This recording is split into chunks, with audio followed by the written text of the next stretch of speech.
Hi, everybody. My name's Kimberly Maize, and I am a trauma resolution expert. I am the creator of the Trauma Response Syndrome model and a previous clinical social worker turned trauma revolutionary. I am proud to introduce my daughter and co-host, Savannah Woodard. Thanks, Mom. I'm Savannah, a second-generation trauma specialist, a trauma-informed coach, and care advocate, and together we are a new generation. We are a mother-daughter powerhouse duo determined to decrease the stigma of trauma and bring focus to healing transgenerational trauma through open conversations.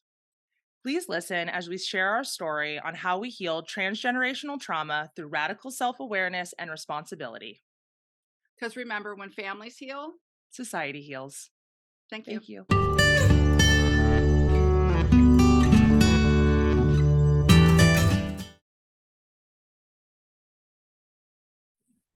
So I checked into the motel and went into my room, and I had taken all of my medication, all of it with me. I have medication for chronic pain and all of these things, and I brought that with me. And I was laying in the bed, and I was very angry because this is how I felt. People were texting me. Savannah's good friend was texting me and saying, Savannah's worried about you. Where are you? Savannah's mother-in-law was texting me. No, she called me and I didn't answer the phone. Did you call my mom? I have no recollection. Yeah, I don't remember if my mom was contacted. I have no idea if she contacted me. And then Savannah was contacting me, and I was very angry because people are asking me where I was, and that Savannah was worried when, from my perspective, Savannah's the one who put me there. I definitely didn't think that she was worried. I honestly felt like she was just doing that because that was what was expected. I didn't think she was worried at all. I felt like that's where she wanted me to be, that she knew exactly where and what I would do, and that's why she did it. I definitely thought Savannah wanted me to take my life based on her actions. I think that the last episode really showed that our minds were so twisted up and in a hijacked, darkened state, because Savannah had talked about thinking that I was going to hurt her and the kids. And so she had to flee. And that is so bizarre to me, because I have never done anything in her entire life to show that, from my perspective. And then I felt like she wanted me to take my life, which at that time, that's definitely what I thought. There's still a tiny thought in my mind that thinks that is what she wanted me to do still.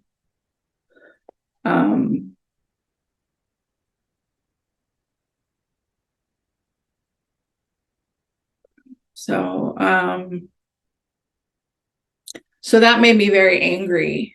And Savannah was texting me very angrily. So these other people were contacting me, telling me that Savannah was worried about me and where was I, while Savannah herself was texting me and saying, you have to leave. I'm not gonna let you live with me anymore. You have to stay down in the basement until you can leave. Don't talk to me or the kids ever again, basically. And I'm like, she's not worried at all about me. She's not worried at all. She's angry and kicking me out and not caring at all how that would affect me or the kids. And so that just made me angrier because I felt like she was painting me out to be a perpetrator to these other people while she was actually telling me, being mean to me. And that made me very, very angry.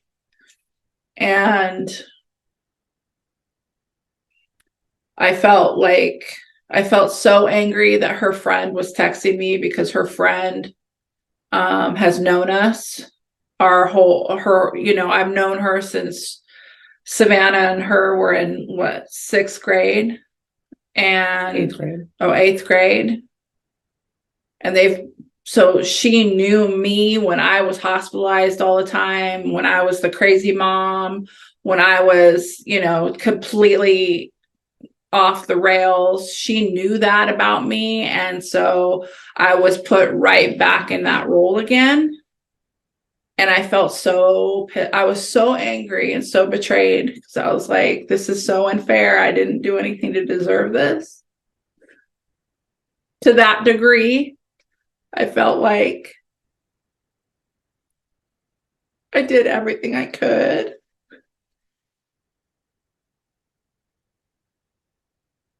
And so I felt like the truth was that she wanted me to kill myself and always did. That's definitely what I thought. Which is mind-blowing to me. I never wanted that. But based on your actions, it very much felt that way. Well, I think that two things were happening at once where I was trying to protect myself out of survival and I was worried about you at the same time. My ambivalence where I didn't want you to die, but I need to not be enmeshed anymore. Didn't know how to do that. I understand that. I'm really sorry that it happened the way that it did.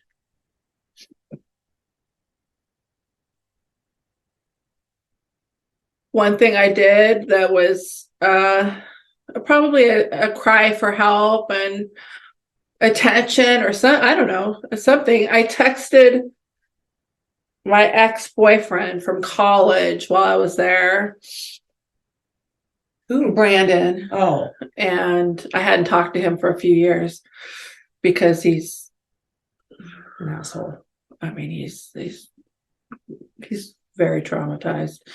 And we were very trauma bonded for years and years and years and years. And, I texted him, I was saying, you're the only man I ever loved. I'm going to take my life and all of this stuff. I just wanted you to know that. And he's not the only man I ever loved. I don't think I really loved him. I loved Chad. That's the only man I ever loved. And so, not that that's relevant, but so I was laying on the bed. I had spread out all of my medication out on the bed sheet, and I was staring at all these hundreds of pills that I had, because I had stockpiled pills, because anybody who's been in the system, mental health system, physical health system, knows that they can arbitrarily take your medication anytime that they want. And so I keep medication that whenever it's left over in case they arbitrarily decide to do that. So I had a lot of drugs. I had a lot of medication. And it was all spread out on the bed, and it was, I just started taking one at a time. And I don't know if that was probably the closest. I mean, that's the only time that I tried to take my life, when I was conscious. The other times that I tried to take my life, I was fragmented and dissociative and not really conscious of what I was doing. this time I was very conscious, and I didn't see any other options because I felt like my daughter wanted me to die, and there wasn't any reason to keep going. She wasn't going to let me see my grandkids, and I just did it. I just felt like that's what I was supposed to do.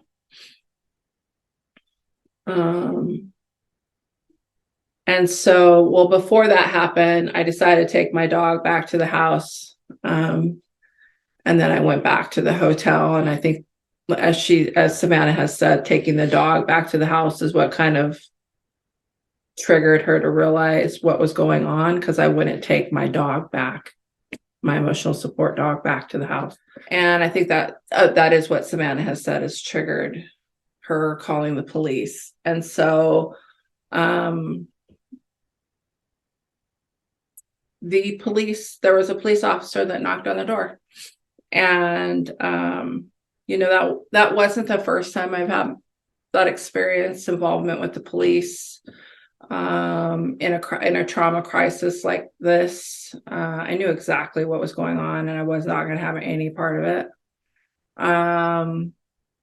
And so, this part I can't really remember if I answered the door. I think I answered the door.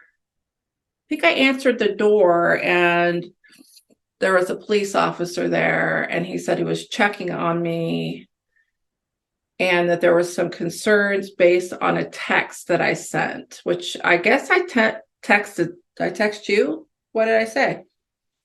I don't remember exactly what it said, but it was definitely implying that you were going to take your life.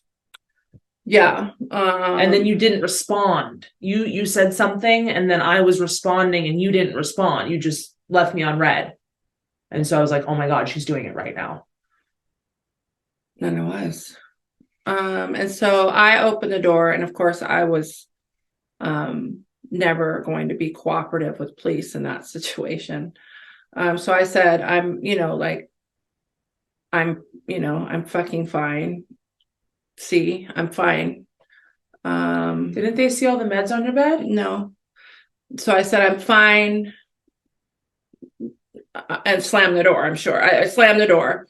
I said, I'm fine. And I slammed the door. Then I knew I had to leave because they knew where I was. I wasn't thinking very clearly, obviously. And so I went and I put all the pills in a bag, and then got my stuff and opened the door and started walking out. And I thought I would go to my car and go to another hotel. Well, the police aren't going to just leave and let you do that. There were, let's see, 1, 2, 3, 4, probably 5 police officers there. Which of course is going to put somebody in rabbit mode. And that's always me around police officers. I don't feel safe. I feel caged. I feel trapped, and I feel like I have to get away. And that's from decades of dealing with police officers, including in my childhood and adolescence. I did not trust the police at all. And so that was very frightening to me. And so there was one police officer, and there were no females. Which, why aren't they sending female police officers? Seriously. Come on. So one of the police officers walked over to me and said, we're going to take you to a hospital. And of course, I was like, no, you're fucking not. And I said, look, I'm here. I'm fine. There's nothing wrong. My daughter and I just had a fight. And the cop just kept saying, you send some concerning texts. We have to take you. And so in Colorado, evidently, you have to be arrested to go to a psychiatric facility. And so they had this huge Escalade with, the bars and all that stuff. And I was put in handcuffs and taken to the ER, the psychiatric ER.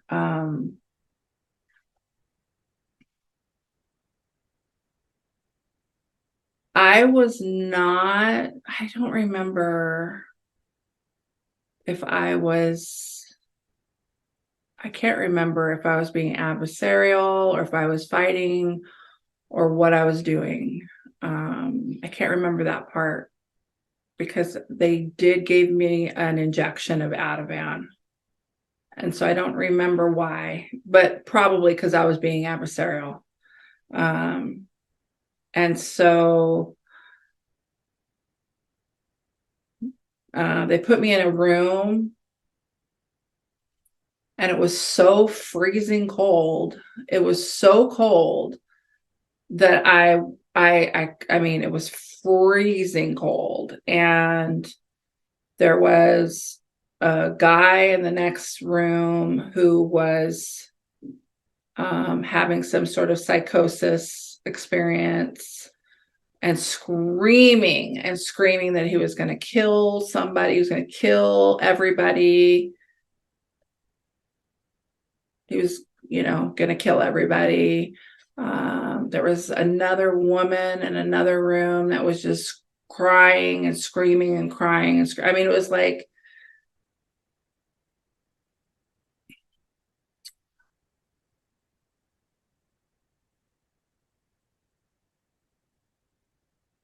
very hard to remember that time. I had no human interaction, no water, of course, no blanket or anything, because you're gonna, use that to hang yourself. So I had no warmth. I was freezing. So this is, progressive Colorado, right? Trauma-informed hospitals, trauma-informed, I'm using quotes, trauma-informed, nothing. So I was freezing, no food, I was starving, I was no water and no human interaction for over 12 hours. I was laying in there. Nobody came in, nobody talked to me, nothing for 12 hours. And then they found a bed at a psychiatric treatment facility or something. And the police officer that came in that was on the show, ahead of the, I don't know what he was the main guy, came in and talked to me. And I said, I'm fine. I'm not going to do anything. I'm ready to go. And he said, based on the text that you sent, I'm not comfortable letting you go. You're going to go to this treatment facility. And I was like, fuck, are you serious? I've done this already for decades. I don't need to go to a facility. And I gave up at that point because I already knew what was going to happen. There was no point in arguing or talking or anything. And I think at that point I'm more just lost my will, probably. I felt so betrayed and so defeated. I felt like my life was over. I felt like everything that I worked for and cared about was going to be over because, I felt like if I'm going to a psychiatric hospital, everything I'm doing is a lie. That's what I felt like. Felt like my life was over.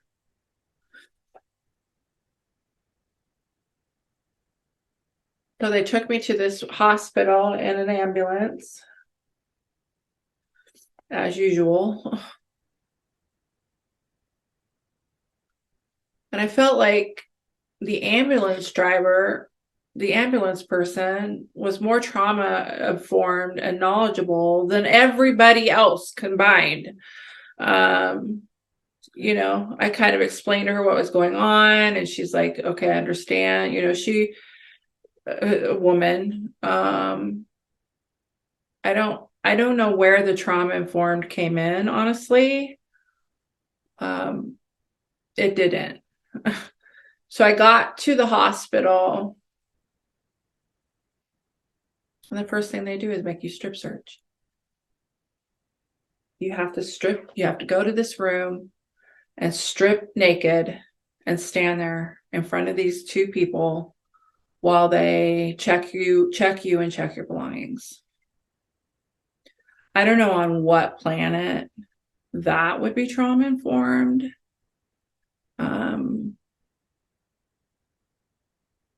Because by this point, you know, my life experiences, my brain, the way that I see the world is only through a trauma lens. That's all I have. That's all I've known. And everything in the world to me, I see through trauma. How would this affect a traumatized person? How is this re-traumatizing people? What can be done? Well, let's start there. Actually, let's start in the freezing cold room for 12 hours. Then let's start with strip searching people. I mean, I understand that people bring things in, but we're not in jail. And there's a much more compassionate way of getting the same thing accomplished.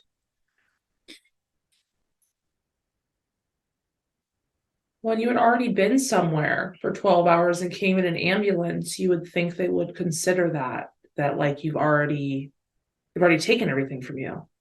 Yeah, but I wasn't strip searched, so you know, people can hide things in their body. But if you had it for 12 hours alone in that room, you would have done something with it.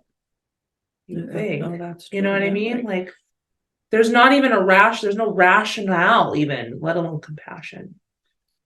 Yeah, I think, you know, it's just protocol, and I don't understand why that would be protocol in a psychiatric hospital. And it wasn't a state hospital. It wasn't like these horrible hospitals that people with no insurance and, you know, are having experiences with psychosis go to, or they, you know, shoot you up with Haldol. It wasn't one of those places. I had very good insurance at that time. It was probably considered a high-end psychiatric hospital.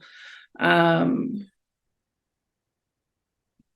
been in a psychiatric hospital, I don't know, 40 times, maybe 30 times. All over the, you know, never once had I been strip searched. Yeah. Never. And it just made me feel so ashamed and defeated that that's where I was again. I mean, I can't describe it. I honestly felt like my life was over. And so, I went to my room, all the same stuff, you know, that it's always the same. I went to my room. I've had too much Ativan, so I slept, and, you know, I know what you have to do to get out of those places. You have to, engage in the groups and talk to the nurses and talk to people and show that you're not mentally unstable and that you're okay. That's what you have to do to get out. And, they had you see a psychiatrist. I mean, they did have programming that a lot of other places don't. A lot of psychiatric hospitals, you just sit there, wait till your drugs kick in or you calm down, and then they discharge you. This one did have a lot of some treatment programming, which was, decent. And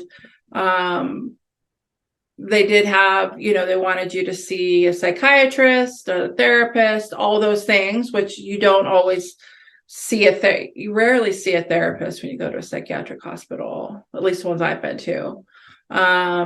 They had some therapy groups. They definitely would consider themselves trauma informed. They definitely taught that. But it was, the same thing that is always the case is when you go to these hospitals. So I was fine in one day. I was basically like, I'm ready to leave. But I was on a 72-hour hold, so I wasn't going to be able to leave for 72 hours at least. And so, I took part of the programming. I met some nice women that were there. But it was so sad and tragic for me to witness, like these young guys. There was I think he was like 19, a homeless kid, had an addiction to heroin. I mean, like the kind of trauma that's just, had the crap beat out of him, all of this stuff. There was this other guy, he was like 20, these young guys with this kind of trauma that's just, debilitating.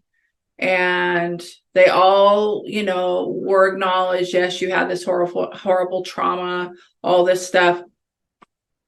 They were still diagnosed as bipolar and put on 3 medications. I mean, I literally, my jaw dropped. I'm like, what are you talking about? Why is this still the paradigm? It's like, these guys are not bipolar. None of these guys are bipolar. None of them needed this bipolar medication. And I was just shocked. I was shocked that this is still the paradigm in a trauma-informed hospital. It wasn't PTSD. It was bipolar, which just enraged me. And I just, I took part in the programming. I talked to these kids, of course, and and you got to be careful because you don't want to say too much because they're not going to have access to trauma-informed care. So you're not going to give them all these insights and say, you're not actually bipolar, because then what? What do they do then? They have no access to care. They have no therapist that's going to support that. He's going to go right back on the streets. He might go into a treatment facility. I don't know, but they're not going to be told they're not bipolar. That's the mental health system that we're in right now. That paradigm is still there. And it's a lie. It's not true. For me, that's a human rights violation that you're getting misdiagnosed and wrongly medicated. Of course, they try to give me medications. I was like, don't even talk to me. I was like, let me tell you what's going on. And so I talked to one of the therapists and I told them everything that was going on. And they had a group meeting, and they all decided they were going to keep me for a week because it wasn't safe for me to go home. They did not feel like the environment that I was going to go home to was safe for me because of what was going on and what had happened. And at that point, I was fine with staying because I didn't have anywhere else to go. I didn't know what to do. I had to figure it out. So I was fine with staying. And that's what I did. I stayed there for a week. I got regulated. I got calm. I got rational. And I was full of rage. I was so full of rage. Rage that I had not consciously felt in my lifetime, probably. I mean, I had felt rage, but it wasn't conscious, like, because I was not mentally unstable anymore. Trauma was not affecting me in that way that I needed to be in a hospital. And so I had no other option but call my mother, who lived in Iowa. And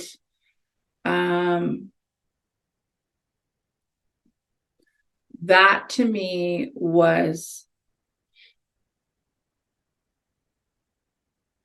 I can't describe what this did to me. I can't describe how this made me feel.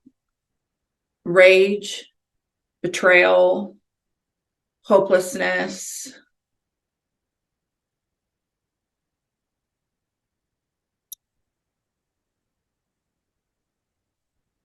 My father was in hospice at this time in Iowa, dying from liver failure, from chronic alcoholism. And so his house was empty. My mother lived next door, still does. And so his house was empty. His house, not to be disgusting or graphic, but I can't describe what it was like to go back there. I needed a place to land where I could get everything. I could get myself mentally, physically back together, and figure out where I was financially and all of these things. There's no way of moving into an apartment at that time or anything. I didn't know where I was going to go. I had no intention of staying there for long. And so I didn't want to go and spend money on an apartment, things like that. So I went back to his house because it was free and I needed a place to land. And he had been dying. My mother let him literally die in his own illness. And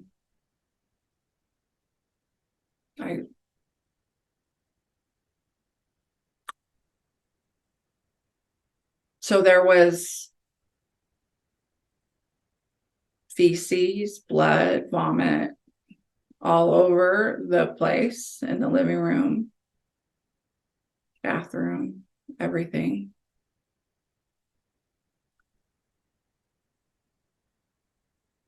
He was so near death. When she finally decided that she needed to call the ambulance, that he went straight into hospice. And she allowed that for like a year, that he was dying in there.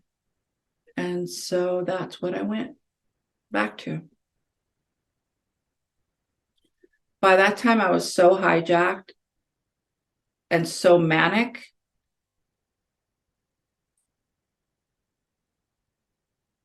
I can't even describe it. It's probably one of the worst things that I had to experience, because I had to clean all of that.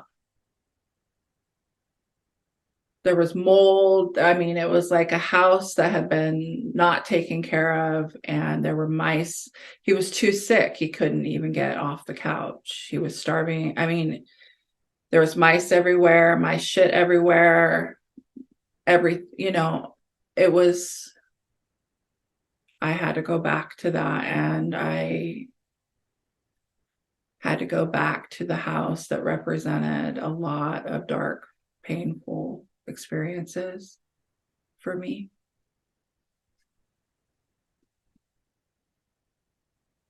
So I started cleaning. all I could do. I started cleaning and painting, cleaning and painting. And I do have to say that for the first year, I survived with complete and total 100% magical thinking, spiritual bypassing and magical thinking. I was in an unaltered reality.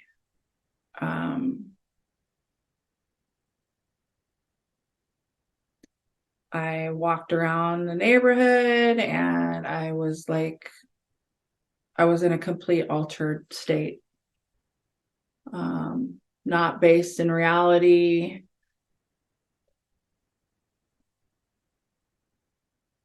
Just dissociating and spiritually bypassing and trying to survive. It was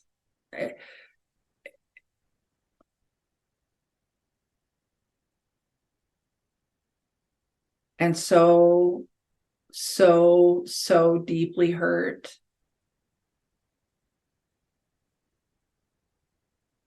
by the only person that I consider my family. And I lost my grandkids and I lost my daughter.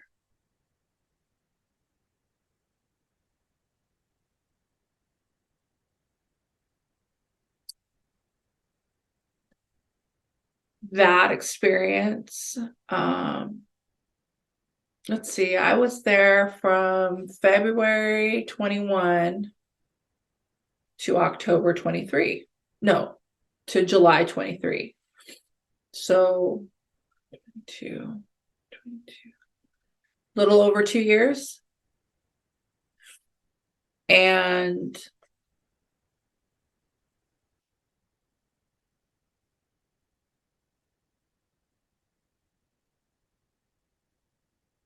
I had to get to a point in my mind where I could accept that I may never see them again and still be okay.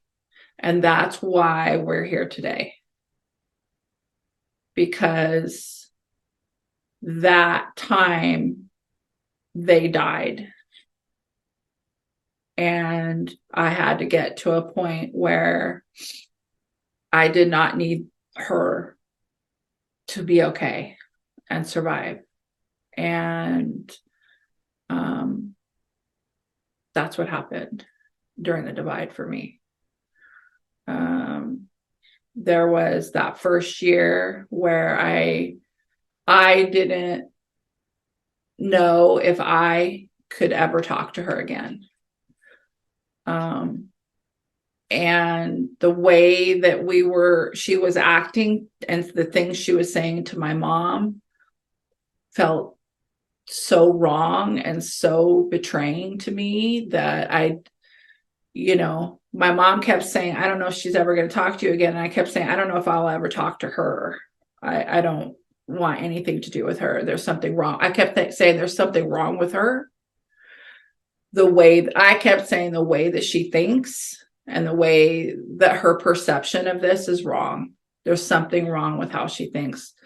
The extreme black and white thinking felt extremely unsafe to me and was putting me in a perpetrator role. And my mom couldn't understand any of this. She doesn't understand trauma. She doesn't understand anything, really. And I do have to say that my mom, for the first time in my entire life, actually showed up for me. She advocated for me. She held space for me. She did not make it all about herself. Which I've never experienced that. I think that somehow something she stepped in and she was deeply hurt as well, which when she's hurt, something matters. I know that sounds terrible, but that's the truth. If something affects her, then it matters. And she wasn't sure that she was going to be able to see the kids and her again. And so then she could hold space for me. And then so then some time passed, and Savannah said that my mom and I could come back to Colorado and get some of my stuff and see the kids. I was in a hotel. The kids were allowed to come over and swim. Did they stay the night? They didn't stay the night. And it had to be supervised by And they her. had to be supervised by my mom, was the supervisor. That tells you how whack. Well, I was thinking of her as more of a mediator than a grandma. Absolutely, at that time. But supervising the children, why was she in charge of that? No, supervising. That I wouldn't say something Yeah. to the children. Yeah. See, that's how messed up it was, because why she would think that I would ever say anything mean to her kids. I thought you were going to turn them against me. That's Like what I thought like from you the were beginning. doing to me. I don't feel like I was turning them against you. I feel like I did a pretty good job at trying to protect them and keep them out of it entirely. They didn't know what was going on. I kept telling them that you were taking care of grandpa. Mm-hmm. The whole time I told them that you had to leave because your grandpa was dying. Or your dad was dying. That's what they thought the whole time. Because I thought that we would talk eventually. Even in the earlier? Deep down. I have to say that honestly, the issue that made me so enraged more than anything else is that you would allow them to be abandoned again. That you would allow that. They had just tragically lost their dad. They had attached to me, and you allowed them to be abandoned. That was the most horrifying thing that I ever experienced. And that's when I thought there's something wrong with you, that you're so trauma informed. How could you possibly allow that to happen? Because when we came and they came over and my mom came and talked to you, I didn't say anything wrong. I didn't do anything wrong. I didn't contact you. I didn't talk to you. I said nothing. It all went great to me. And then you got so triggered that you cut me out more. So I was just like, there's no rationality to this. She's just off. She just hates me and has a vendetta against me, and there wouldn't be anything I could do. The fact that she would allow this to happen to the boys after what they'd been through, I thought she was something was wrong with her. That's what I thought. And there was something wrong with me. I mean, I was unwell. My rationale was it's better to be abandoned than enmeshed. I didn't want them to have to do what I was going through. Better to be abandoned than enmeshed. Okay. Yeah. And I don't know if that's even rational now, I think it is looking back, but I think I just feel so bad that it went down in such a way. I never really, even until this moment, I didn't totally understand the impact of it. I wasn't, like you were saying, I wasn't grounded enough to really understand what was going on. And I was a little kid. Like even listening to you say that, I feel like a little kid right now. Okay. So, I was not thinking clearly. Mm-hmm. Oh no, I know that. And,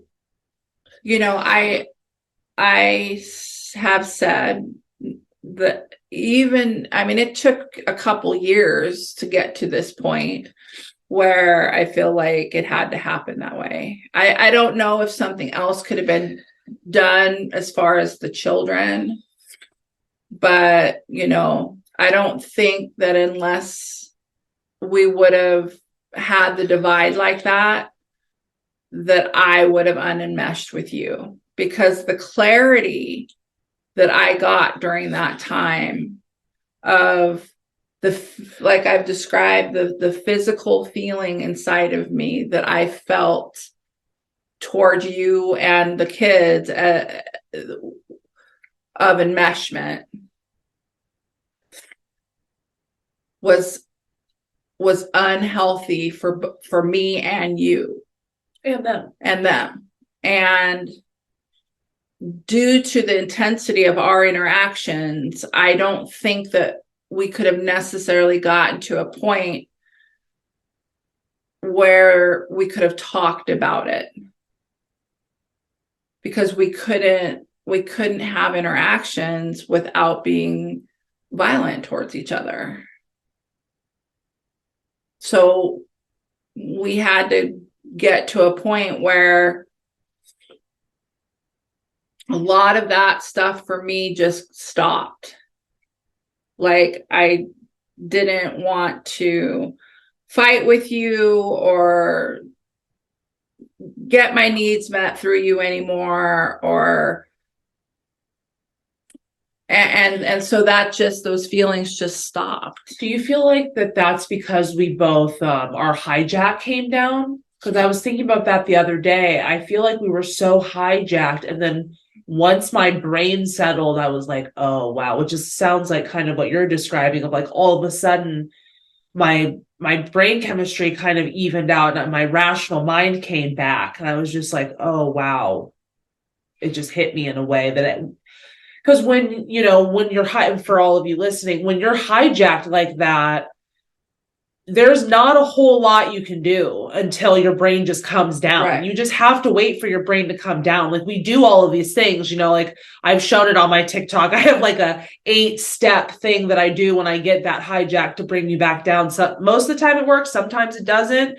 And now a big part of that is just me being able to say, this isn't real. Mm-hmm. You're going to come back down. You'll be okay. You just got to get through this. Mm-hmm.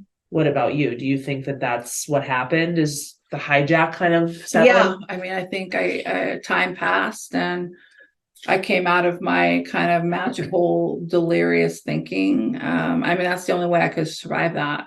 A lot of spiritual bypassing, a lot of, just not living in reality. And I did that for about a year. And then I think a lot of it, the hijack came down for sure. I mean, and I was connecting to some women in the neighborhood, and we were like going on walks with our dogs and stuff like that. And that was really healing for me. I hadn't had that experience. Of course, one of them ended up deeply betraying me because she was extremely traumatized, but that's a whole different story. But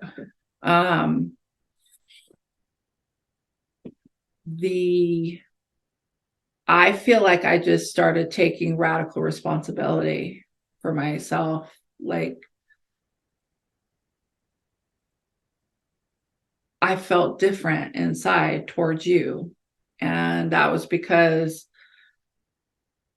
I joined a group called something like Parents with Estranged Children. Something like that was the group. And I don't know how much of this we should talk about, because this is going to be episode 4 and 5 of this perspective. If you want to, touch on it, but just don't go too deep.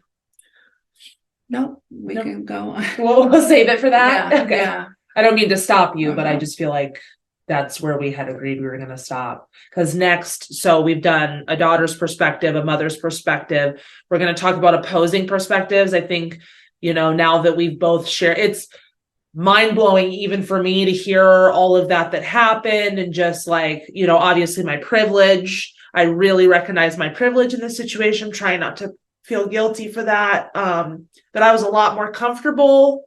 My environment was a lot more comfortable during such pain. But we're just going to talk about how two opposing perspectives can happen, is very possible. We're just going to kind of debrief these last 2 episodes. And then after that, we're going to talk about how we shifted, because I'm sure all of you are like, how did you guys go from that to this? Like, how is that possible? And it is that radical responsibility. And there were a few key things I feel like that got us here that had to do with, magical thinking, spirituality. and leaning more into radical self-awareness and responsibility and how all of that is related. So that's what we're going to do over the next 3 episodes. Yeah. So I don't mean to cut you off, but no, I'm glad because yeah, so I landed and then it's interesting because I was living in the living room. I had not gone upstairs. That's a whole nother scenario, but my dad actually got better by a miracle. I mean, Yeah, like, I mean, right? Like a medical miracle. well, I mean, how many people are dying and have 6 months to live in hospice, and they're like, okay, you're still alive 8 months later. We got to take You're it still somewhere else. alive. So after a year of being in hospice and he was improving, obviously because he wasn't drinking. Yeah. Did the doctors recognize that? Yeah. Okay. Yeah, and they're like, well, you don't qualify for hospice anymore, so do you want to leave? And I was at his house, and it happened very quickly. So he had the opportunity to come home. And wow, what a absolute nightmare, and what an absolute gift. Yeah. Because you really got to take care of him that last year. Because then he died about a year later, right? Yeah, he lived at home and then he died. He lived at home and he was doing pretty well. He was getting up, walking around. I honestly felt this guy's going to be able to live alone again and take care of himself. And then he found a bunch of change that he'd had in the house and took his walker. Walked down to the liquor down store. to the bus stop, got on the bus. I mean, couldn't walk. I mean, he had been he was walked down to the liquor store and bought 2 huge bottles of vodka. Relapsed. Got really sick. Relapsed. Fell, broke a bone in his back. I had to deal with his scream. I mean,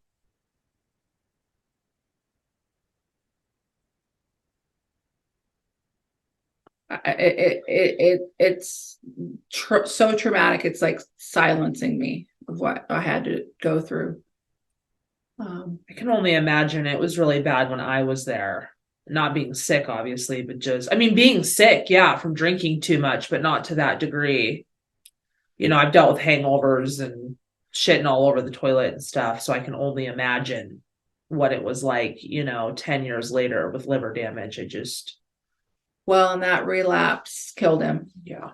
I mean, after that, and then it got to a point where he was too sick to even, my mom cut off all of his money in the bank. He was too sick to even try to go get alcohol. So he was sober for maybe 8 months, dying on the couch. And because his liver failed, right? His liver failed, yeah. And I got to take care of him. Yeah, I mean, that was one of the most stressful situations I'd ever been in, because I had to make medical decisions I was not qualified to make, because he kept needing to go to the ER and he never wanted to go, and I'd have to force him and I mean, it was a nightmare. But I also got some sweetness, and that's the first time in 50 years I felt connected to a father. Yeah, you died to him bonded. I feel like you really attached to him. Yeah. Yep. Such a blessing for all of us, Mama, that you did that.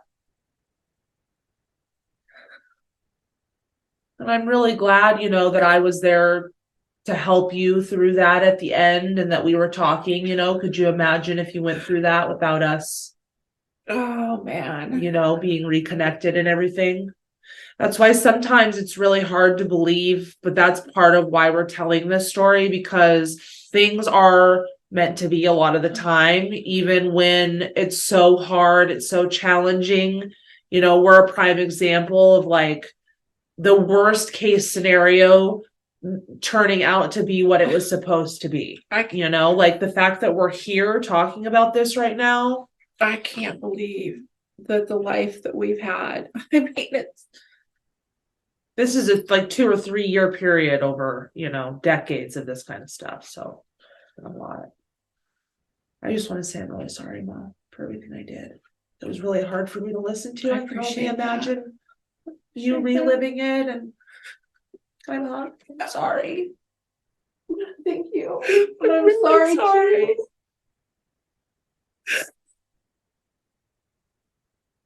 I'm sorry too for everything. You know that. I appreciate it. I appreciate that you recognize what that experience would have done.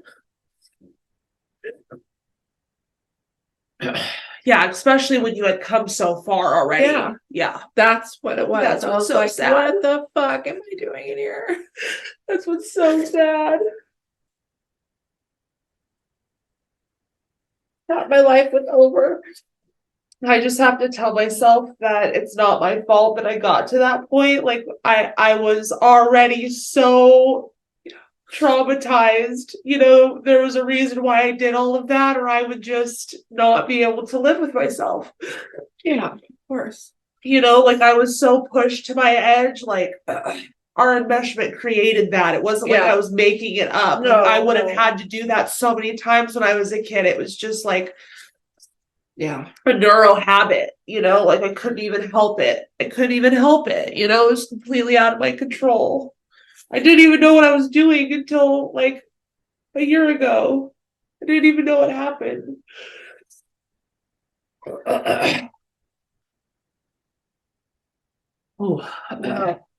Me being there gave my dad the last year of his life at home, and it's sober. He didn't have to go into a nursing home. He didn't have to die afraid or alone. He got to be at his home, which that's what mattered to him. And it's so profound, honestly, to me that,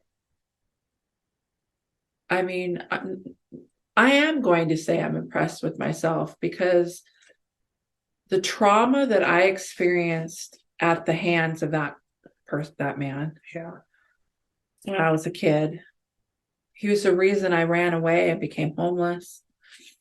His violence against me,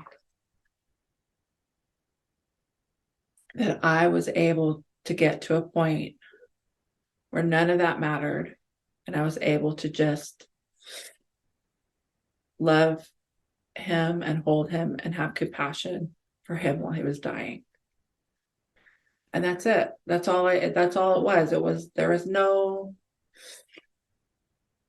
nothing, no past there anymore. Did it matter? He was dying. He literally drank himself to death. Yeah, that's so admirable, you know, for our family. I don't want to speak for Jake, but I know that a big reason why I wasn't there the last 5 years was because I couldn't put that away. Mm-hmm. You know, I had already done it for so many years and it was too raw for me.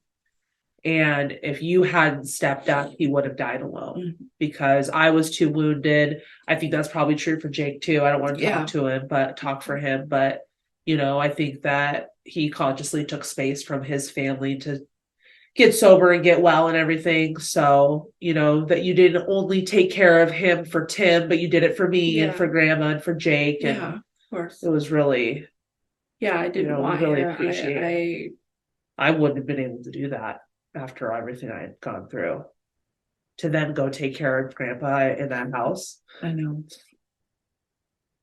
It almost set me over the edge. Yeah. Because of what I had to deal with every day. Literally, I didn't know if I'd wake up and find him dead. Yeah, and I just kept saying at the end, Mom, you can't do this. Like, you can't do it anymore. And you would just say, I don't have a choice. Like, he's going to be by himself. You know, it's like, that's what so many people go through and why they like maintain their family systems. Because it's like, well, we're just going to let Grandpa die alone in his blood and his diarrhea. Yeah, on his couch. Like, because that's what he had. Yeah, and that's what people, why they keep engaging, why they keep going back. And, you know, it's just, an impossible situation. That's a lot of what we talk about, is like these situations are impossible. And if we're all just doing the best that we can, that's the best we can do. And I want to say that nobody owes anything to anyone. You don't, if your dad is sick and dying from alcoholism and nobody owes that to their parent.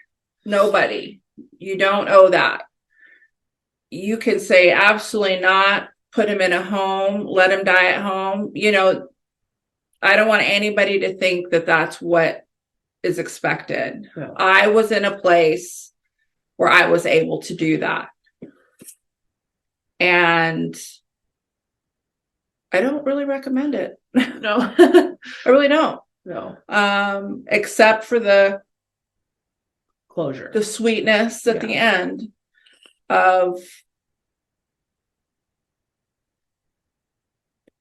I didn't want my father figure. He wasn't my bio dad. He was my stepdad. I did not want that man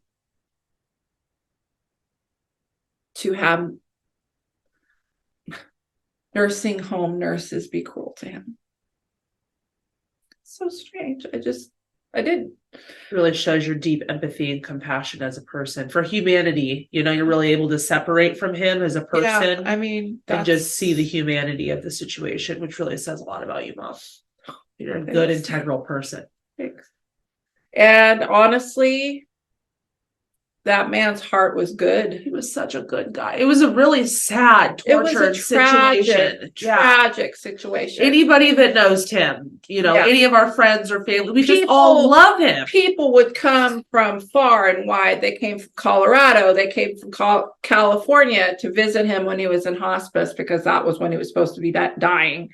And he was such a good soul, just so tortured. He was very traumatized, very tortured, and literally drank himself to death out of self-hate.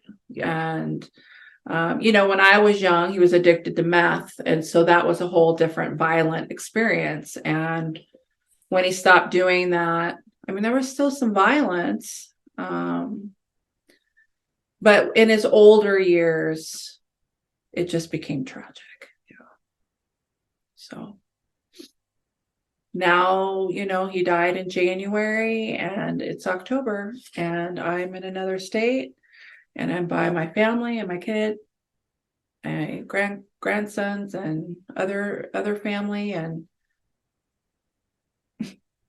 we're here. I don't think you've ever called me my kid before.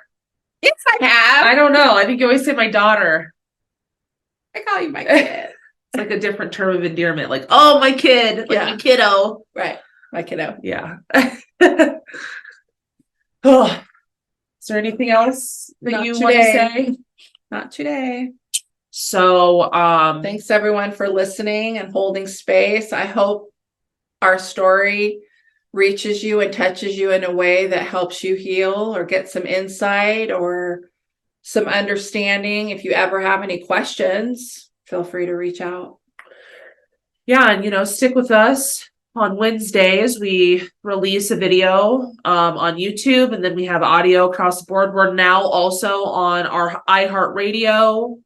We are on Amazon Music. We are on Castbox. We will soon be on Google. I'm just waiting for the final approval. And there's one other one. So streaming on all platforms. If you want to help support us, even if you're an avid YouTube watcher, or you really like SoundCloud, or you really like Spotify, if you want to support us, it would be really great if you guys could go all across the board, just subscribe everywhere. It really helps us and our algorithms and all of that.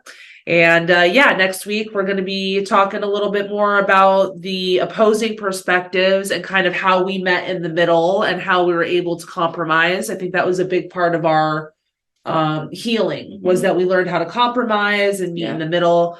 We'll just continue along with our 5-part series on perspectives. Thank you all so much for your support, and we'll see you next time. Thank you. Take care. Bye-bye.